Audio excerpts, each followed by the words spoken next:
na Perkins.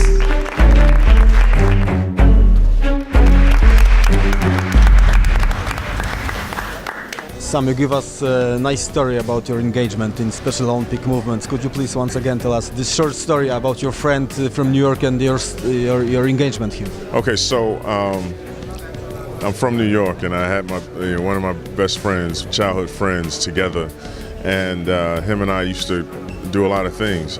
He used to beat me running. He gave me head starts, things of that nature, and so I never really looked at him any different than just being a friend, and I didn't think anything was weird about him or nothing like that. So one day we worked together. I didn't tell you this part, but one day we worked together, and we went to cash our checks, and he asked me to go with him because I guess he was afraid somebody would take his money or things of that nature to help him cash it. So he asked me to ask the teller to ask for ones, 400 ones, and I did not know, but the lady looked at me like, okay. So I guess he counted by ones because he had an intellectual disability. But anyway, regardless, I was in college, and once I graduated, I went to an event, and we separated for maybe 4 to 6 years. And so when I was in Connecticut, I went to observe a Special Olympic event, and when I did, the first person I saw running a track meet was my man, was my friend, and I was thrown back. Like, I didn't know he was an Olympian, you know. So I got to know what Special Olympics was all about, and to this day, matter of fact, he's on the opposite side of this camera. He worked for a TV station. And that just goes to show you that with determination and inclusion, anything's possible. And he made his own name, and he's well known with the Special Olympics family. During your impressive NBA career, have this Special Olympic movement and sports has been an inspiration for you on the court? Well, yeah, because every time I visit or do something for Special Olympics, it's on my mind every day. I don't know why it is, but I think about them. Think about people with ID all the time, and it's just one of those things that it's grown on me. I've been involved with other organizations and done some positive work, but Special Olympics has been different. And being on the board, seeing all the planning, seeing all the things that can possibly happen, and then planning and making it come to true life, to see these athletes just perform. I would never know what they would think because with ID, but they in a world of themselves, and they are stars. I mean, you got fans cheering, they got a following, individuals have a following of friends that they look up to, and it's just they inspirations to themselves and to the families that take care of them, the caretakers. They've gone through a lot, obviously. So when they see their young one or their family member do something real special, it brings tears to their eyes. It's a great accomplishment because of where they came from, because at one time in society they were not being included. So that's a hurtful thing. So and people were ashamed that they had a person with intellectual disabilities, but no more, because they have a place to come to, and we recognize them as you and I, just like myself. I respect them, and I treat them the same. I don't feel sorry for them, more or less. Instead, I feel for them and try to be an advocate and bring awareness to a lot of people that I contact with. 2 questions about you. What do you consider as your biggest success in your basketball career on the court? Just playing. I mean, I played a long time.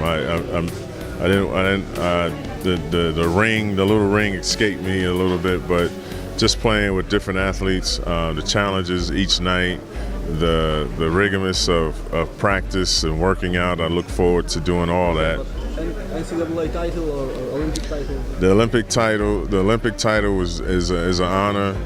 Induction to the College Hall of Fame is an honor. All those things just make up. I don't care what it was. just playing, having the ability to have fun, and always remember that. My family, my children will get to see that I did something different, and that makes it all worthwhile. 3 NBA finals, 3 losers. Which final of your team was the closest one? Probably the Laker one.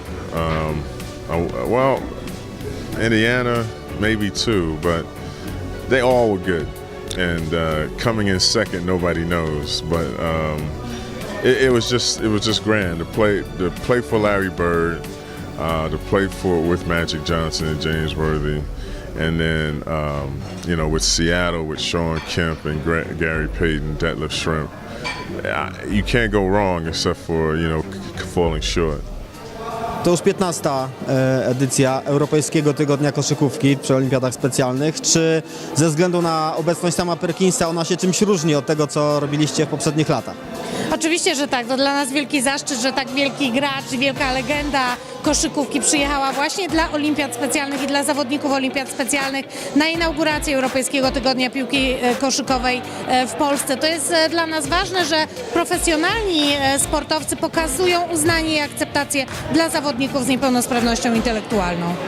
Była o tym mowa na konferencji. Jakby Pani mogła ze swojego doświadczenia już powiedzieć, co koszykówka daje właśnie chłopakom, dziewczynom, dzieciakom z takim upośledzeniem, jak oni się otwierają na świat dzięki sportowi, dzięki koszykówce?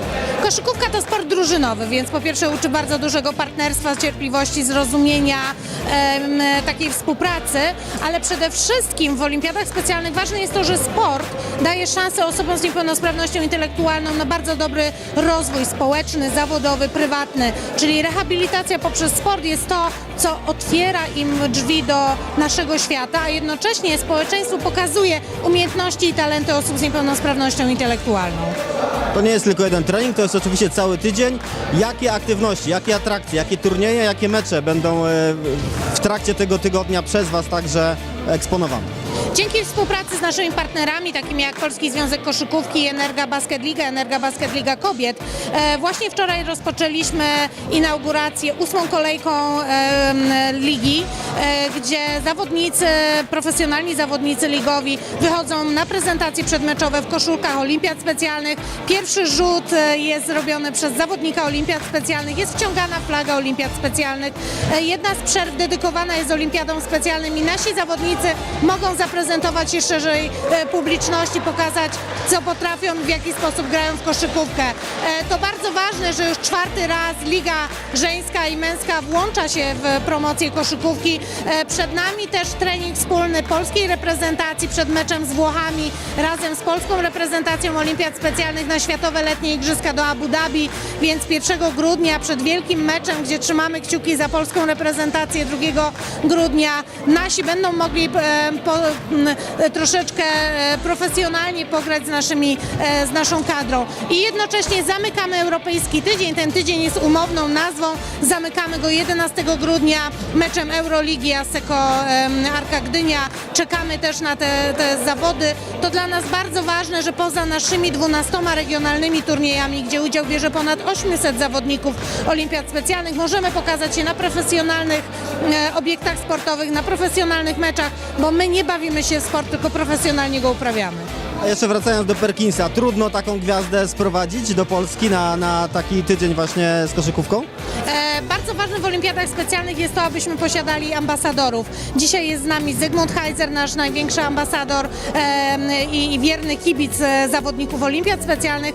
I bardzo ważne też w Stanach, w kolebce Olimpiad Specjalnych, gdzie 50 lat temu Eunice Kennedy Shriver założyła Olimpiady Specjalne. Bardzo ważne jest tam ta zmiana świadomości. I tam czymś naturalnym dla sama Perkinsa było to, że kończąc swoją karierę w NBA chce podzielić się swoimi umiejętnościami i talentami z osobami, które mają mniej możliwości. I wybrał właśnie Olimpiady Specjalne. Jest członkiem zarządu Special Olympics, jest naszym ambasadorem i cieszymy się, że wspiera naszych zawodników.